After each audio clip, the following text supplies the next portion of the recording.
Ya, baru mau naik pesawat.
Kemudian ada terapi fisik juga, diantaranya pendampingan terapi fisik kayak olahraga, kemudian ada kegiatan senam, ya, pemeriksaan kesehatan sehari-hari oleh dokter umum maupun oleh dokter psikiater ya di dalam sentra. Kemudian ada pembinaan untuk sholat berjamaah, mengaji sebagai terapi spiritual. Kemudian terapi psikososialnya, terapi bermain, terapi kelompok, dinamika kelompok.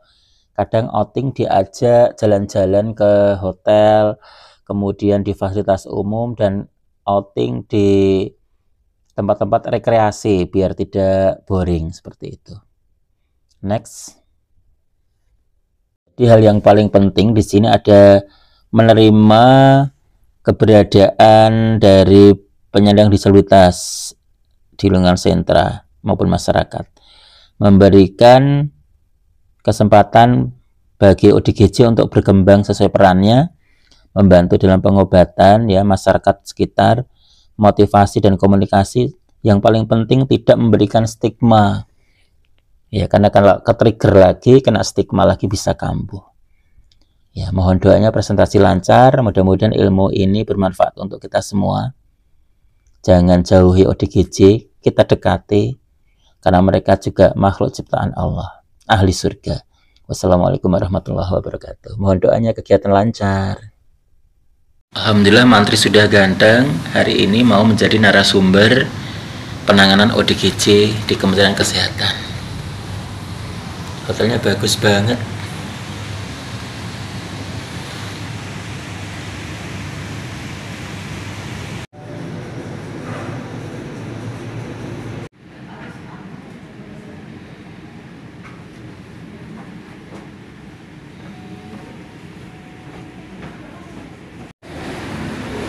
Ada kolam renangnya. Kita sarapan dulu.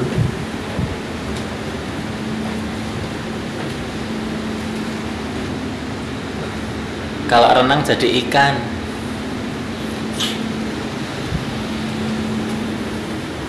Maunya besar banget ya, gede.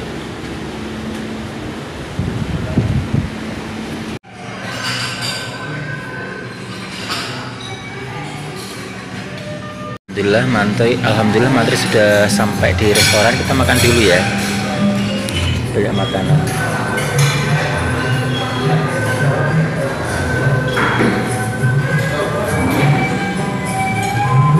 Semua ada.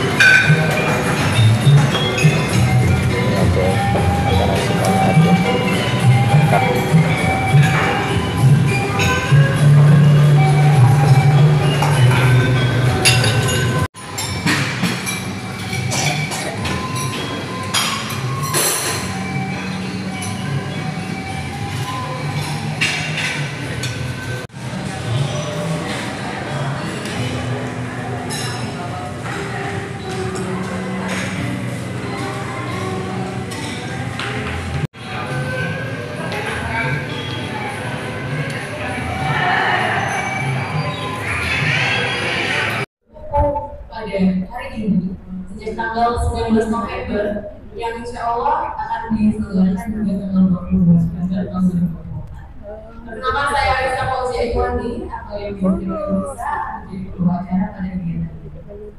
Para hadirin yang kami hormati, mari bersama kita nyanyikan lagu kebangsaan Indonesia Raya. Bapak Ibu dimohon pelaksanaan ibadah siswa dan koordinasi program siswa besar negara. Sampai dengan kemarin tahun 2024 data capaian indikator persentase 2015 tahun 2015 dan konfirmasi risiko masalah kesehatan jiwa mendapat screening itu baru dapat 25%. Adapun persentase indikator penyandang gangguan jiwa yang memperoleh layanan di fasilitas indikator kedua yaitu baru mencapai 40%. Jadi jumlah penyalahgunaan asal yang mendapatkan rekam medis itu baru mencapai 16.144 orang. Nanti dari rumah sakit jiwa Magelang untuk menyampaikan bagaimana sebenarnya untuk terjadi suatu transformasi dari rumah sakit jiwa ke sekarang dari ada beberapa yaitu dokter Wali dan membuka secara resmi acara koordinasi program kesehatan jiwa oleh Direktur Jenderal Kesehatan Masyarakat dengan hormat kepada Dr. Maria Desudi MPH. Waktu dan tempat diserahkan. Terima kasih. Assalamualaikum warahmatullahi wabarakatuh. Shalom, Om Swastiastu, Namo Buddhaya, salam kebajikan, rahayu, salam sehat jiwa ceria. Duduk di kursi memandang halaman. Pemandangannya bukan hilang.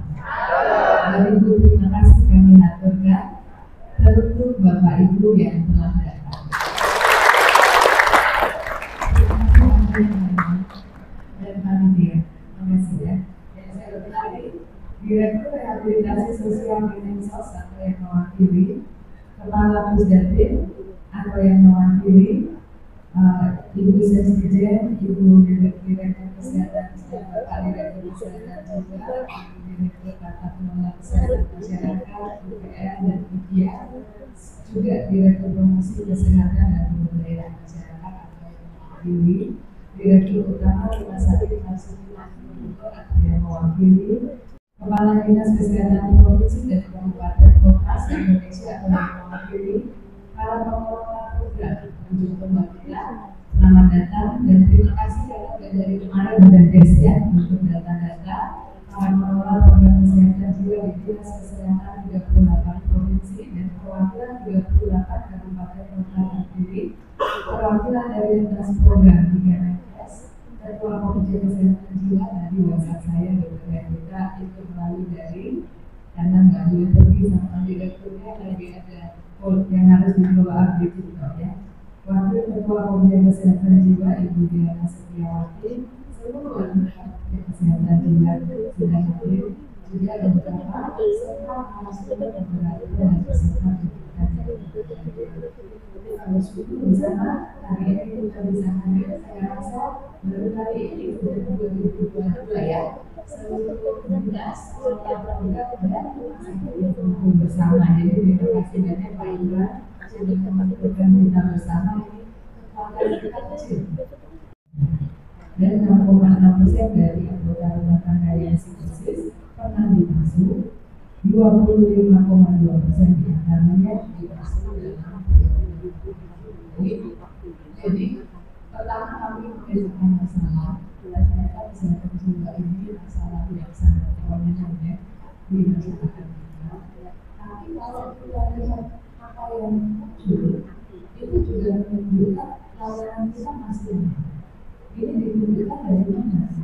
Berarti masih adanya, masih tingginya masukan. Saya rasa pasmu itu hanya muncul ketika mereka tidak mendapatkan akses layanan. Sehingga yang kedua yang kita lakukan adalah meningkatkan akses layanan kita. Pada saat kami meningkatkan akses layanan, itu cukup heran juga. Karena hanya sedikit layanan kesehatan kita yang ada 3 hal yang mau dari keluar Pak, dari website ini.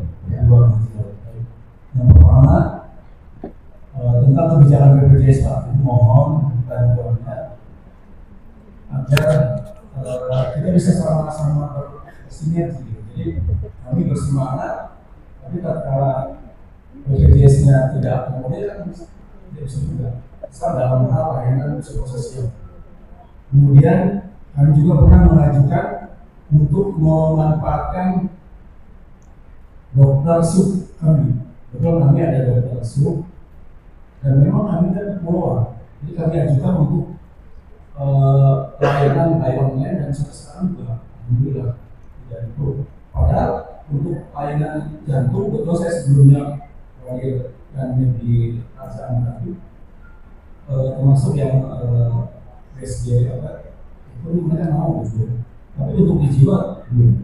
Yang pertama itu. Yang kedua, termasuk dengan Kemenkes juga Pak. Kami ada sekarang ada program sinar. Jadi kami kena juga kebetulan di Batam ada kampung Aceh yang sedang kegiatan di kampung Aceh. Jadi kami sudah 2 periode ini dapat rujukan dari BNP dan juga dari Polda. Tapi memang ada beberapa kendala, salah satunya persyaratan dari Kemenkes tentang identitas. Satu sisi memang kami menghargai itu, tapi ternyata di lapangan ini memang ada ini juga, karena memang rata-rata yang terpapar itu yang pemakai itu tidak ada identitas dan kami sempat proses untuk dinapis untuk berkolaborasi dengan bisnis sampai sekarang untuk layanan itu masih benar. Jadi mohon untuk hal seperti itu mungkin nanti ada validasi lain. Nanti semua dari itu pasti itu.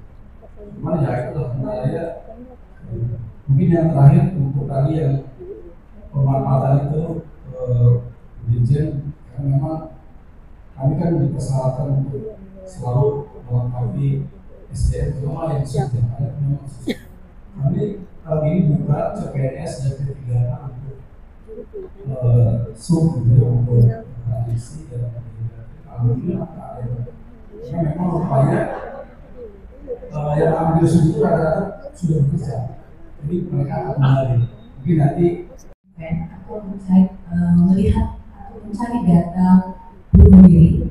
Sebelum bunuh diri itu pasti ada resiko-resiko atau resiko yang kami lihat mohon difasilitasi mungkin karena ada cross apa ya terkait di Undang-Undang kita 17 tahun 2023 terkait ada gizi untuk bunuh diri, tetapi di aturan BPJS Perpres 59 itu masih ada bahwa cobaan bunuh diri itu tidak ditangkap. Itu mohon difasilitasi Ibu sehingga kita kalau terus-terusan seperti itu kita sepertinya tidak akan memperoleh data yang valid terkait bagaimana nanti penanganan bunuh diri. Yang kedua Ibu untuk peningkatan SDM, kalau memungkinkan diberikan atau fellow seperti untuk subspesialis. Jadi di daerah kami tentunya kebetulan SPKJ kami itu masih muda-muda, jadi mereka masih proses untuk masih belum mau keluar daerah Bu. Jadi kalau memungkinkan ada di setiap provinsi, mungkin diadakan apakah sistemnya hospital base atau university base, tetapi ada di daerah masing-masing. Biasanya begitu. Terima kasih. Satu lagi untuk sesi pertama. Oke. Terima kasih. Assalamualaikum warahmatullahi wabarakatuh. Direktur ya, saya dari Gunung Kidul DIY, nama saya Kusianto dari Dinas Kesehatan Kabupaten. Yang perlu saya sampaikan adalah Ibu Dirjen yang saya hormati, jumlah penduduk kami ada 700-an ribu kalau itu jumlah dokter jiwa ada 3, 1 PNS yang 2 swasta. Kemudian layanan psikolog kami punya 30 puskesmas, 1 pun tidak ada yang penuh, jadi kosong. Hanya ada 1 tenaga psikolog yang di rumah sakit. Sehingga betul sekali bahwa layanan kesehatan jiwa kami sangat kurang. Lantas kalau kami jumlah kasus meninggalnya banyak. Kami punya kasus rata-rata per tahun 30 orang dengan cara gantung diri semua. Tidak ada cara lain, jadi 30 itu semuanya, semua tidak gantung diri.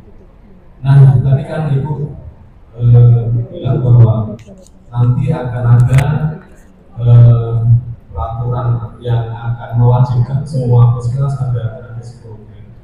Mengingat daerah kami satu-satunya kabupaten DIY yang termiskin gitu ya, sehingga untuk pengadaan tenaga psikolog kemarin kami sudah upayakan usul ke Pak Bupati, tetapi belum bisa mengadakan dengan alasan anggaran terbatas. Oleh karena itu kami mohon pencerahan nanti kalau kami patuh sama Pak Bupati atau Pak Kepala Dinas untuk pengadaan ini, siapa yang bertanggung jawab untuk pengadaannya termasuk pada penggajiannya. Begitu Bapak Ibu yang saya hormati, kita Pak Ibu Direktur, mohon pencerahan. Terima kasih. Assalamualaikum warahmatullahi wabarakatuh. Oke. Terima kasih sekali. Yang berikutnya ini udah dipasang aja. Ini contoh-contoh penerima manfaat program penanganannya yang penyandang disabilitas mental, itu yang berwarna hijau kurirnya. Yang berikutnya, ya, ini pasti untuk diskusi. Ini soalnya kita ada Oke ya, kalau gitu saya bacain aja judul-judulnya boleh. Ada 4 tantangan yang perlu kita diskusikan, Bapak Ibu bisa lihat sendiri. Yang pertama adalah tentang SPM yang masih kurang dipahami sehingga masing-masing sektor belum menyadari apa saja peran dan tanggung jawabnya. Yang kedua, yang kedua, langsung aja. Nah, bagaimana melakukan kerjasama lintas sektor secara kohesif dan komprehensif. Kemudian yang berikutnya, nah ini penting karena penanganan ODGJ belum dianggap sebagai kebutuhan dalam penganggaran daerah, hanya dianggap sebagai sumber masalah, tetapi tidak memperhitungkan bagaimana dampaknya kalau penanganan masalah ini tidak diteruskan. Nah yang keempat, yang terakhir, ini tingginya angka ketangguhan. Salah satu yang kami ajukan di sini untuk penyandang disabilitas mental yang terlantar barangkali dari sektor kesehatan bisa memberikan obat-obatan long acting supaya nggak harus penyandang disabilitas mental itu minum obat setiap hari karena tidak akan ada yang mengawasi. Kalau ini nggak ada obatnya, angka ODGJ di Kabupaten Kota sulit sekali untuk turun. Yang berikutnya sudah selesai. Nah, baik Bapak Ibu, mungkin nanti kita bisa lanjutkan ke diskusi yang lebih mendalam. Terima kasih. Assalamualaikum warahmatullahi wabarakatuh. Terima kasih untuk video ini ya. Karena waktunya sangat kritikal ya untuk kita semua, terutama misalnya ya, kalau masa kritis dan dari kritis juga kritis juga dan beberapa saja ya. Jadi kita langsung saja ke Bapak Asma ya untuk memberikan perspektif penanganan di sentra.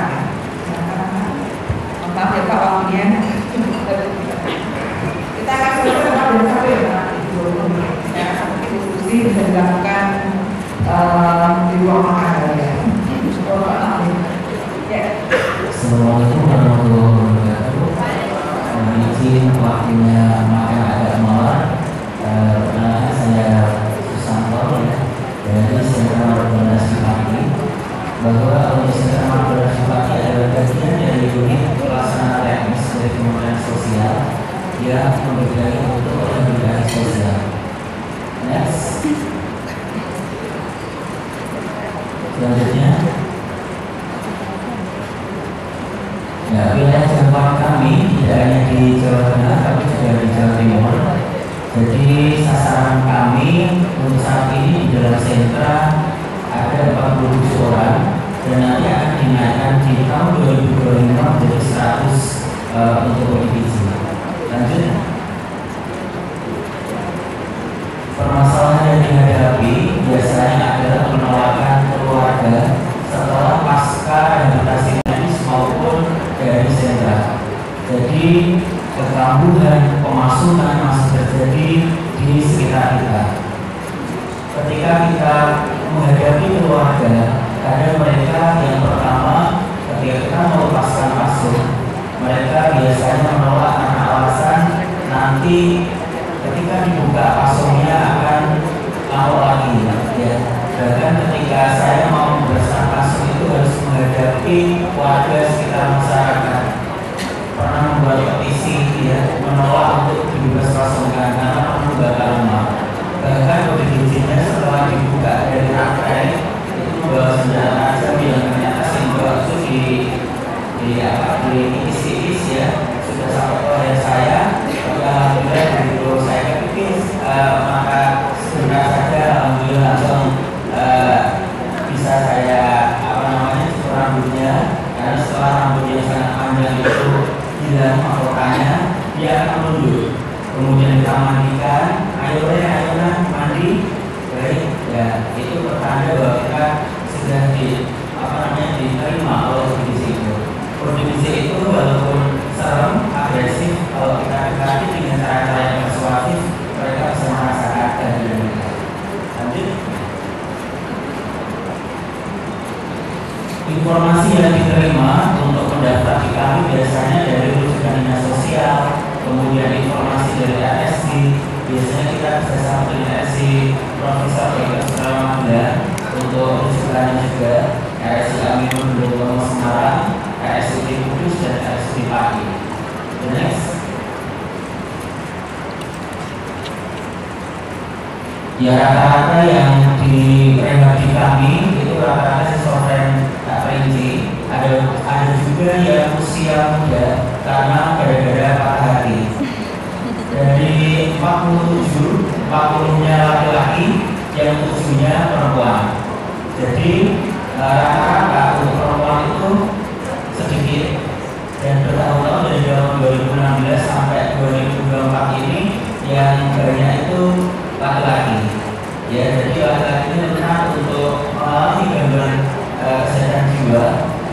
Rata-rata mereka sok kuat, tapi ternyata mungkin di dalamnya karena tidak bisa mengeksplor atau mengeksplorasi perasaan. Kalau itu kan gosip, ngobrol, jadi jelasnya ada. Kalau bapak biasanya dendam, akhirnya begitu retak jiwanya luka, tak berdarah. Lanjut. Nah, ini kan sudah dijelaskan, jadi rehabilitasi sosialnya sudah secara gamblang dari proses yang lebih besarnya. Lanjut lagi. Nah, ini yang kami lakukan ketika ODGJ itu sudah masuk ke kami, yang awalnya mungkin koreng, budikan, seperti itu kita mandikan, kita bersihkan. Setelah bersih, kemudian kita kasih nutrisi juga, kasih obat dan semua layanan ini gratis. Tentunya dengan kerjasama dengan puskesmas untuk pemeriksaan kesehatan sehari-hari. Lanjut. Nah, perawatan sosial ya kita tetap mengedepankan kebersihan diri seperti potong kuku kita ajari, kemudian rambut.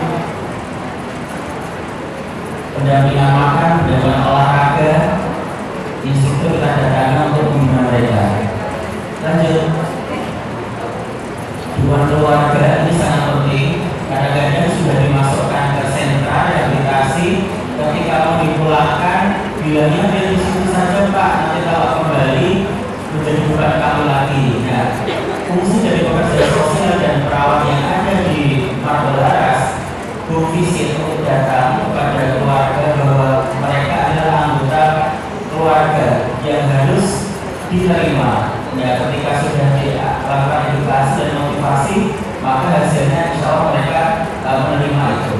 Lanjut.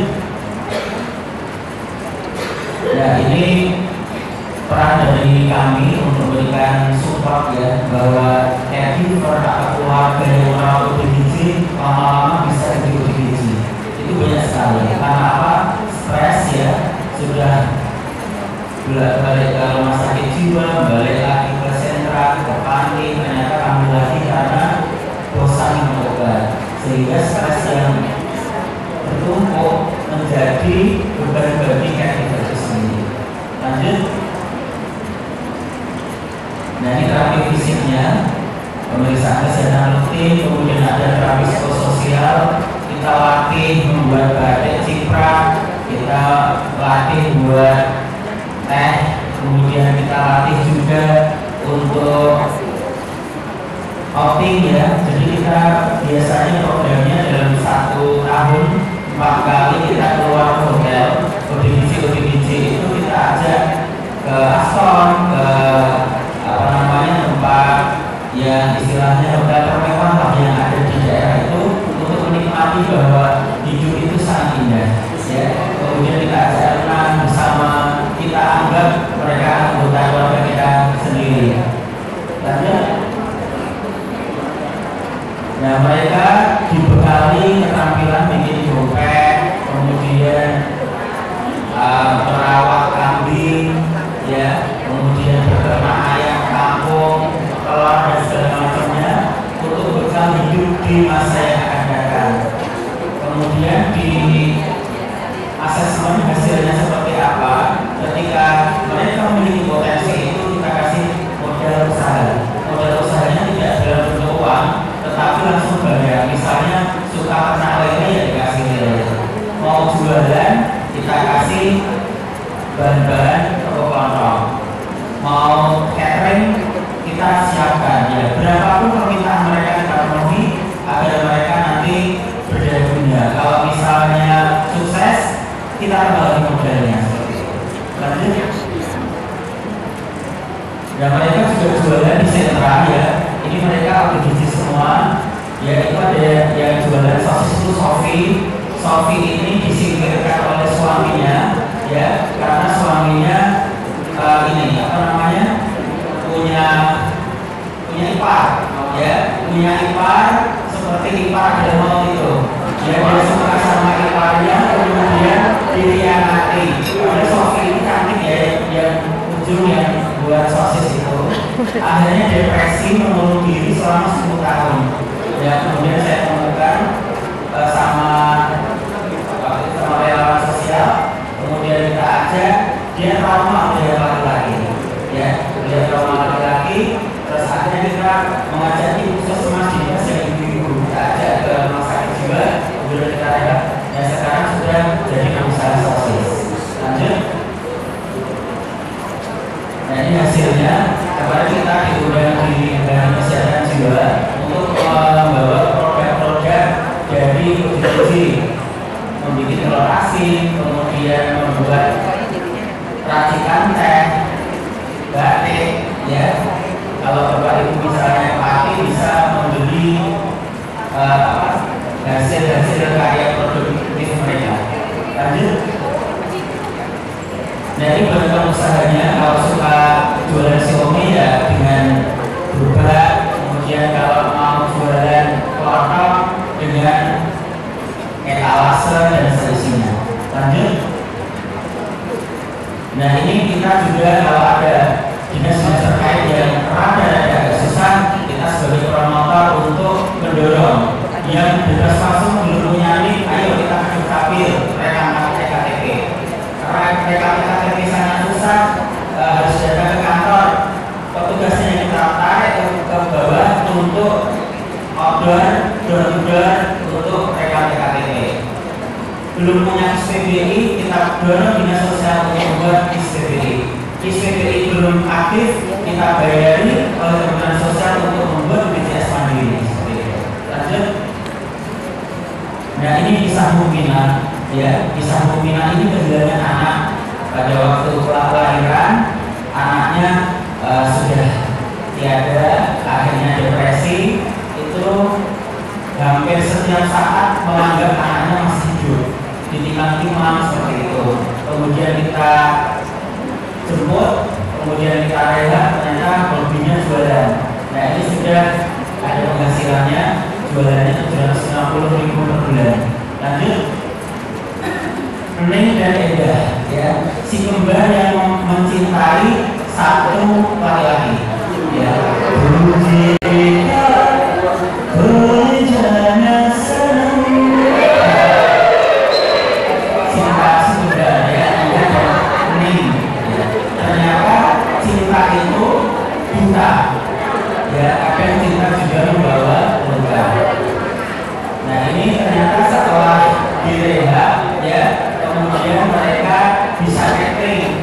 Usahanya luar biasa sukses. Nah, sampai sekarang masih berjalan, berada di Yogyakarta. Ya, Jogja ini wilayahnya kalau bagi kami filter yang dulu itu sangat antusias. Di sana ada LKS atau Lembaga Kesejahteraan, ya, Dimas Jiwo. Yang Dimas Jiwo ini pernah mendapatkan inovasi pelayanan publik karena memberdayakan kondisi itu sangat baik. Lanjut. Nah, ini disiksa oleh bapak tirinya, ya. Setiap ketemu sama saya langsung lari, nangis. Saya tidak dianggap bapak tirinya, tapi setelah lama direha, ya, ayo latihan jualan. Kita ajak dia latihan jualan kelapa muda suka, ya. Awalnya pada waktu di masyarakat Pak Lurah, tolong ini suka jualan kelapa muda, kalau dikembangkan usahanya. Ampun Pak, nanti kalau bawa pakan saya bisa diburu, bisa digorok ayah saya, karena trauma. Jangan stigma, nanti siapa tahu suksesnya. Sampai sekarang bisa kelapa mudanya bisa dibuka, kemudian nggak pernah ada kejadian. Akhirnya kesempatan itu membuka peluang emas untuk Mas Maulana ini usaha. Sampai sekarang usahanya masih berjalan di alun-alun kaki. Lanjut.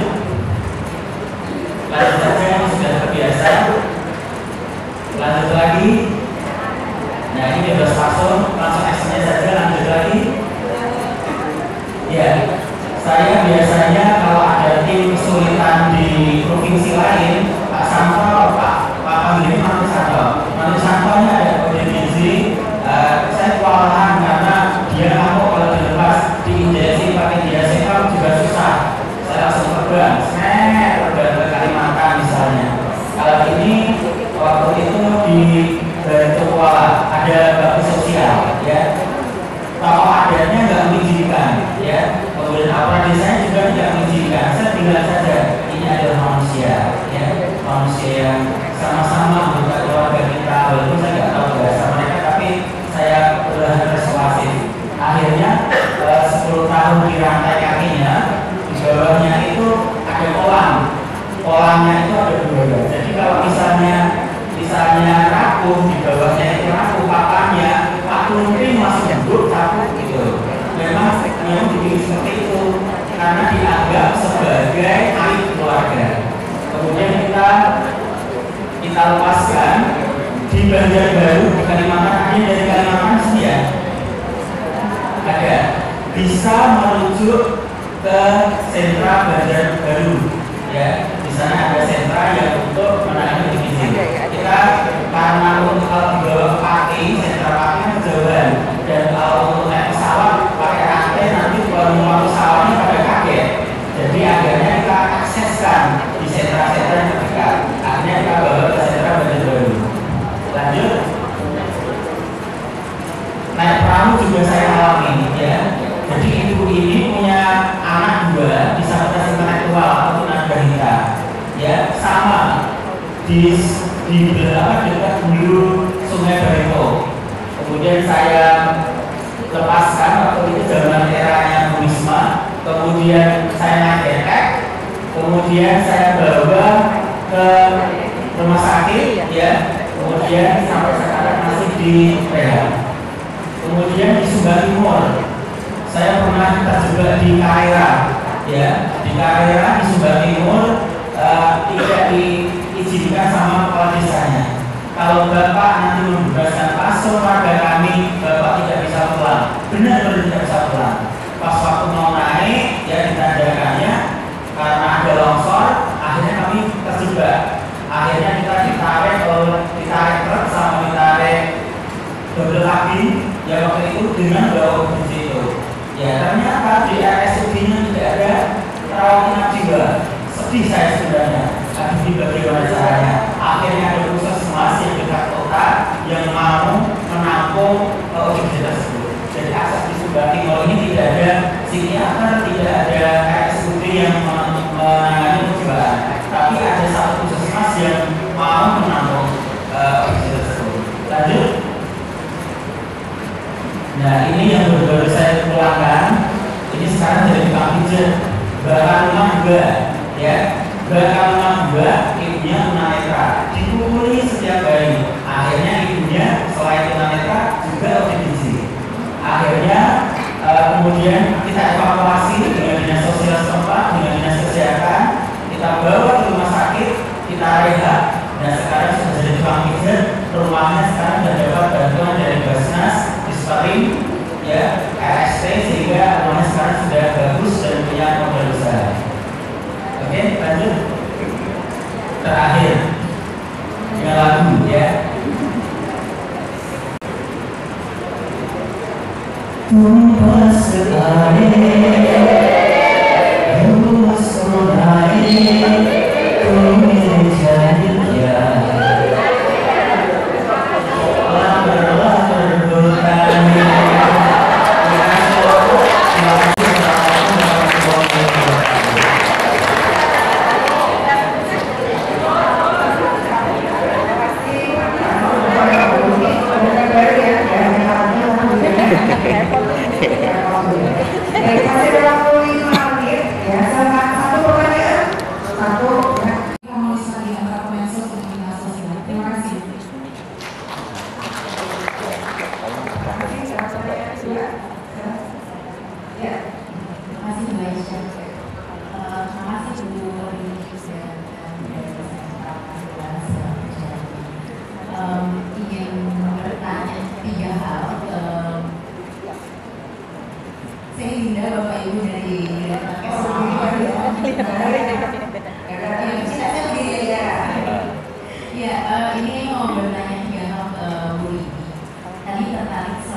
Citanya Pak Presiden, Pak Prabowo, itu adalah terkait dengan rehabilitasi bangsa.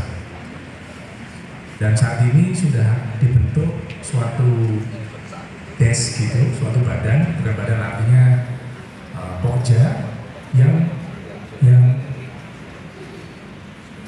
diminta untuk mempercepat upaya-upaya Pokja.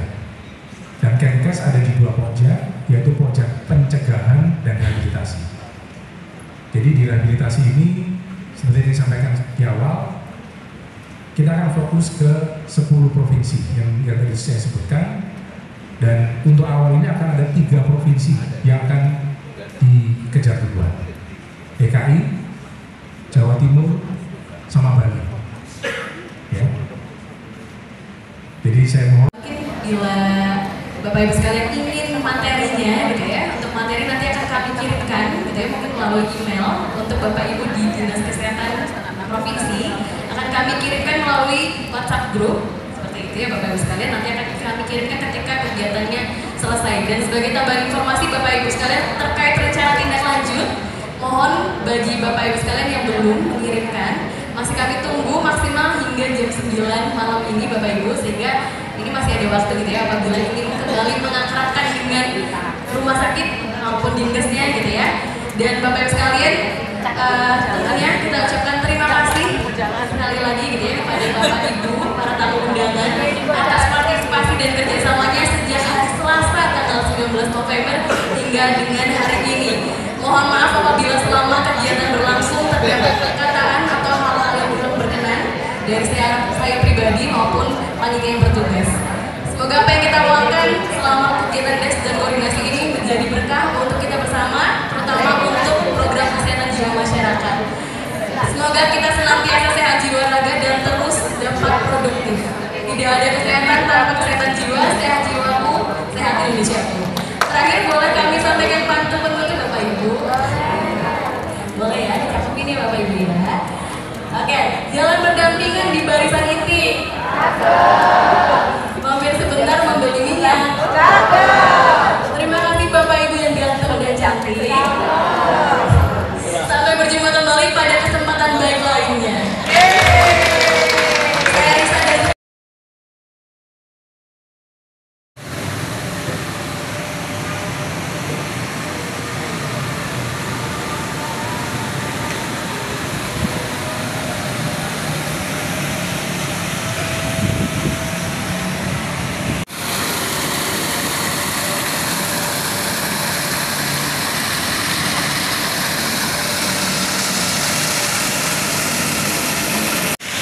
luar biasa indahnya.